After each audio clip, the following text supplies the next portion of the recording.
Miss Honey's cottage. Miss Honey joined Matilda outside the school gates, and the two of them walked in silence through the village high street. They passed the green grocer with his window full of apples and oranges, and the butcher with bloody lumps of meat on display and naked chickens hanging up, and the small bank, and the grocery store, and the electrical shop. And then they came out at the other side of the village onto the narrow country road where there were no people anymore and very few motor cars.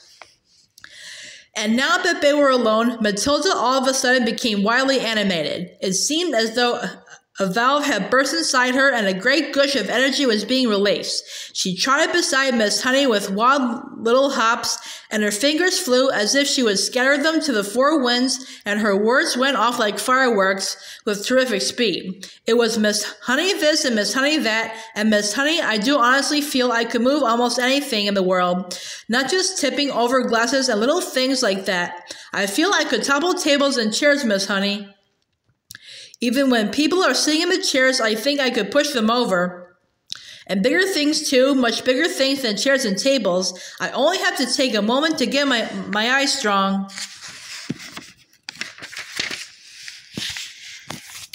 And then I can push it out, the strongness, at anything at all so long as I am staring at it hard enough. I have to stare at it very hard, Miss Honey, very, very hard, and then I can feel it all happening behind my eyes, and my eyes get hot just as though they were burning, but I don't mind that in the least, and, Miss Honey.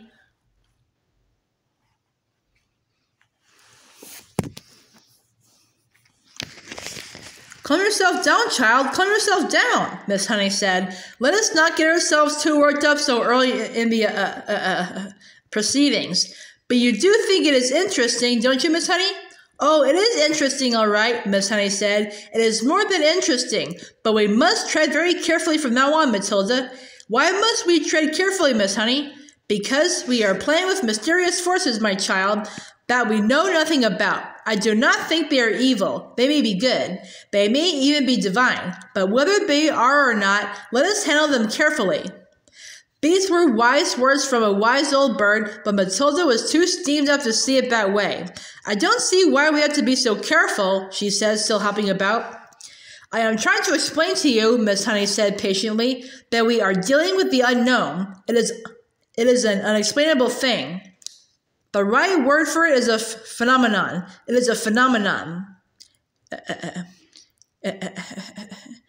Am I a phenomenon? Matilda asked. It is quite possible that you are, Miss Honey said, but I rather you didn't think about yourself as anything in particular at the moment. What I thought we might do is to explore this phenomenon a little further, just the two of us together, but making sure we take things very carefully all the time. You want me to do some more of it then, Miss Honey?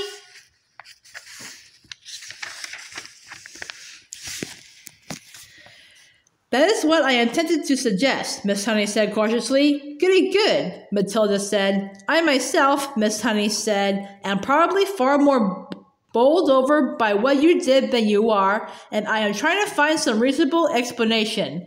Such as what? Matilda asked. Such as whether or not it's got something to do with the fact that you are quite exceptionally precocious. What exactly does that word mean? Matilda said.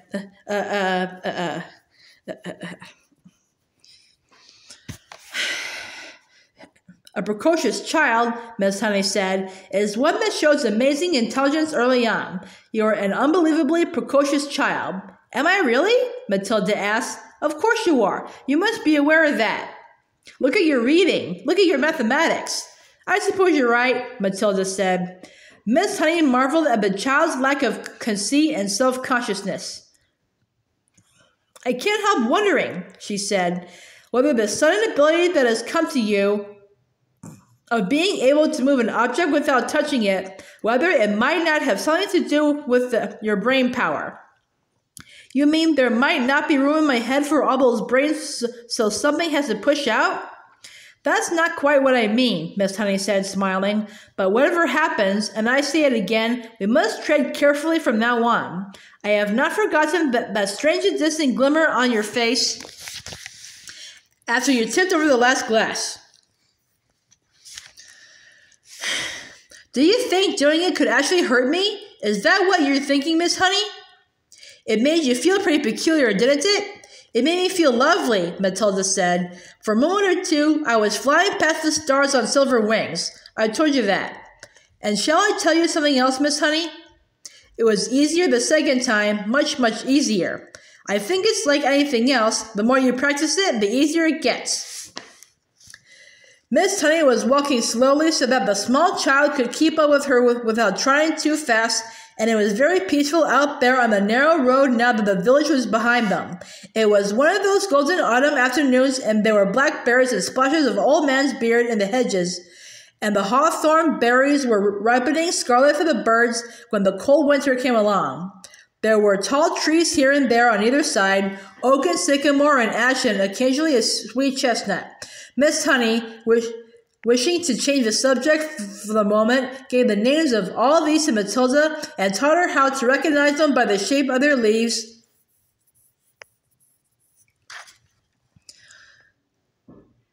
and the pattern of the bark on their trunks. Matilda took all this in and stored the knowledge away carefully in her mind.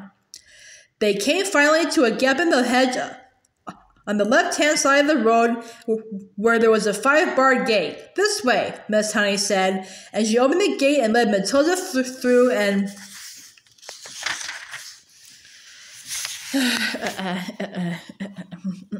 closed it again. They were now walking along a narrow lane that was no more than a rutted cart track. There was a high hedge of hazel on either side, and you could see clusters of ripe brown nuts in their green jackets. The squirrels would be collecting them all very soon, Miss Honey said, and storing them away carefully for the bleak months ahead. You mean you live down here? Matilda asked. I do, Miss Honey replied, but she said no more. Matilda had never once stopped to think about where Miss Honey might be living. She had always regarded her purely as a teacher, a person who turned up out of nowhere and taught at school and then went away again. Do any of us children, she wondered, ever stop to ask ourselves where our teachers go when school is over for the day? Do we wonder if they live alone, or if there is a mother at home or a sister or a husband?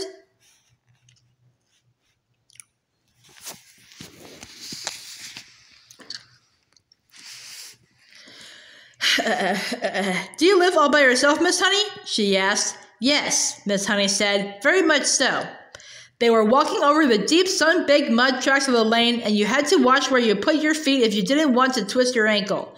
There were a few small birds around in the hazel branches, but that was all. It's just a farm laborer's cottage, Miss Honey said. You mustn't expect too much of it. We're nearly there. They came to a small green gate half buried in the hedge on the right and almost hidden by the overhanging hazel branches. Miss Honey paused with one hand on the gate and said, There it is. That's where I live. Matilda saw a narrow dirt path leading to a tiny red brick cottage. The cottage was so small it looked more like a doll's house than a human dwelling. The bricks it was built of were old and crumbly and very pale red. It had a gray slate roof and one small chimney, and there were 2 little windows at the front. Each window was no larger than a sheet of tabloid newspaper, and there was clearly no upstairs to the place. On either side of the path, there was a wilderness of nettles and blackberry thorns and long brown grass. An enormous oak tree stood overshadowing the cottage. Its massive spreading branches seemed to be enfolding and embracing the tiny building, and perhaps hiding it as well from the rest of the world. Miss Honey, with one hand on the gate which she had not yet opened, turned to Matilda and said, A poet called Dylan Thomas once wrote some lines that I think of every time I walk up this path. Matilda waited, and Miss Honey, in a rather wonderful slow voice, began reciting the poem. Never and never, my girl riding far and near, in the land of the hearthstone tales and spelled asleep, fear or believe that the wolf in the sheep white hood, loping and bleating roughly and blithely, shall leap, my dear, out of a lair in the flock leaves in the dew-dipped year, to eat your heart in the house in the rosy wood.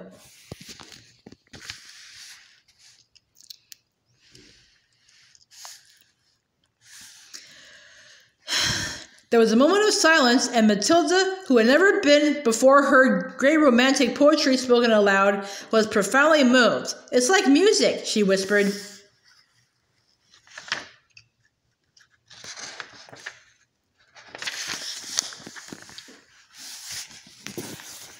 "It is music," Miss Honey said, and then, as though embarrassed at having revealed such a secret part of herself, she quickly pushed open the gate and walked up the path. Matilda hung back. She was a bit frightened of this place now. It seemed so unreal and remote and fantastic, and so totally away from this earth. It was like an illustration in Grimm or Hans Andersen. It was the house where the poor woodcutter lived with Hansel and Gretel, and where Red Riding Hood's grandmother lived, and it was also the house of the 7 dwarfs and the 3 bears, and all the rest of them. It was straight out of a fairy tale. "Come along, my dear," Miss Honey called back, and Matilda followed her up the path. The front door was covered with flaky green paint, and there was no keyhole. Miss Honey simply lifted the latch and pushed open the door and went in. Although she was not a tall woman, she had to stoop low to get through the doorway. Matilda went after her and found herself in what seemed to be a dark, narrow tunnel. "You can come through the kitchen and help me make the tea," Miss Honey said, and she led the way along the tunnel into the kitchen. That is, if you could call it a kitchen. It was not much bigger than a good-sized closed cupboard, and there was one small window in the back wall with a sink under the window, but there were no taps over the sink. Against another wall, there was a shelf, presumably for preparing food, and there was a single cupboard above the shelf. On the shelf itself,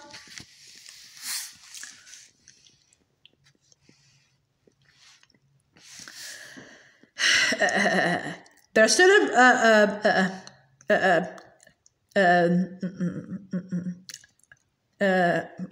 a Primus stove, a saucepan, and a half-full bottle of milk. A Primus is a little camping stove that you fill with paraffin and you light it at the top, and then you pump it to get pressure for the flame. You can get me some water while I light the Primus," Miss Honey said. "The well is out at the back. Take the bucket. Here it is. You'll find a rope in the well. Just hook the bucket onto the end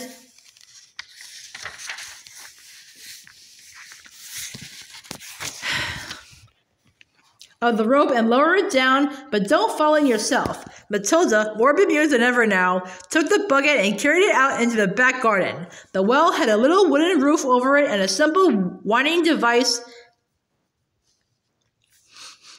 and there was the rope dangling down into a dark bottomless hole. Matilda pulled up the rope and hooked the handle of the bucket onto the end of it. Then she lowered it until she heard a splash and the rope went slack. She pulled it up again, and lo and behold, there was water in the bucket.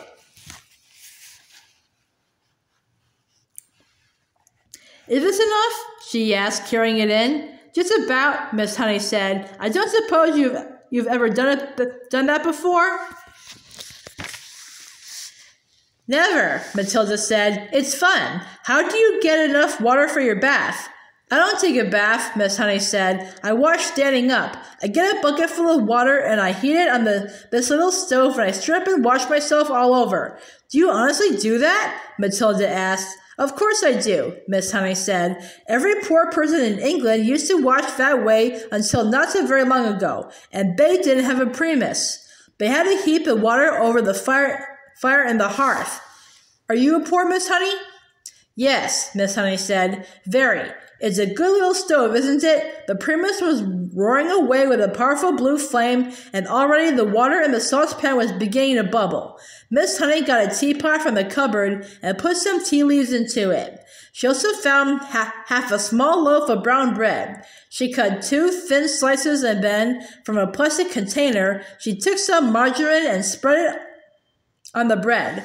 Margarine, Matilda thought. She really must be poor. Miss Honey found a tray, and on it she put 2 mugs, the teapot, the half bottle of milk, and a plate with the 2 slices of bread. "I'm afraid I don't have any sugar," she said. "I never use it." "That's all right," Matilda said. In her wisdom, she seemed to be aware of the delicacy of the situation, and she was taking great care not to say anything to embarrass her companion.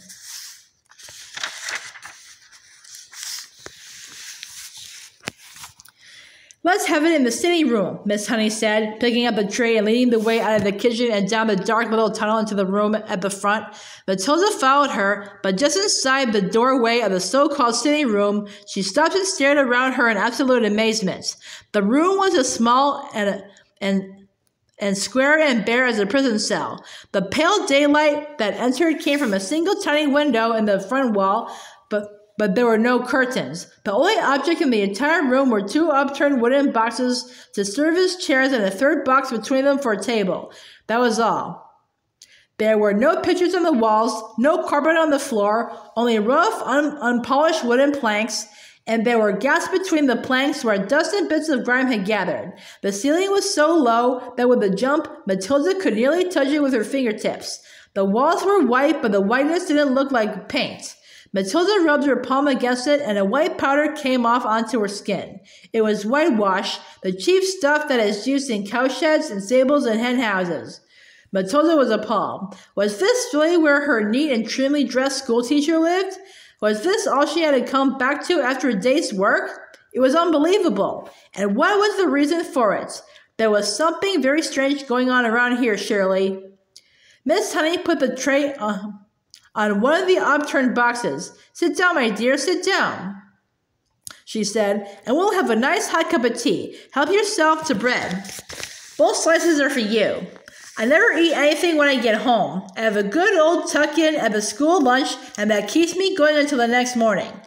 Matilda perched herself carefully on an upturned box, and more out of politeness than anything else, she took a slice of bread and margarine and started to eat it.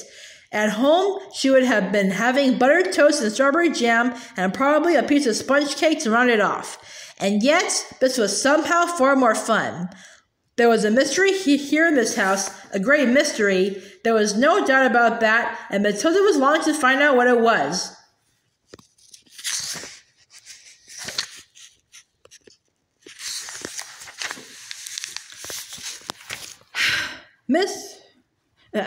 Miss Honey poured the tea and added a little milk to both cups. She appeared to be not in the least ill at ease, sitting on an upturned box in a bare room and drinking tea out of a mug that she balanced on her knee. You know, she said, I've been thinking very hard about what you did with that glass. It's a great power you have been given, my child. You know that? Yes, Miss Honey, I do, Matilda said, chewing her bread and margarine.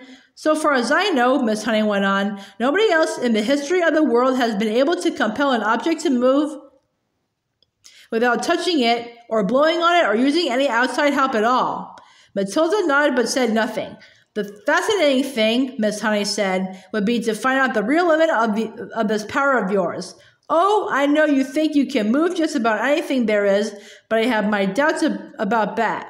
I'd love to try something really huge, Matilda said. What about distance? Miss Honey asked. Would you always have to be close to the thing you were pushing?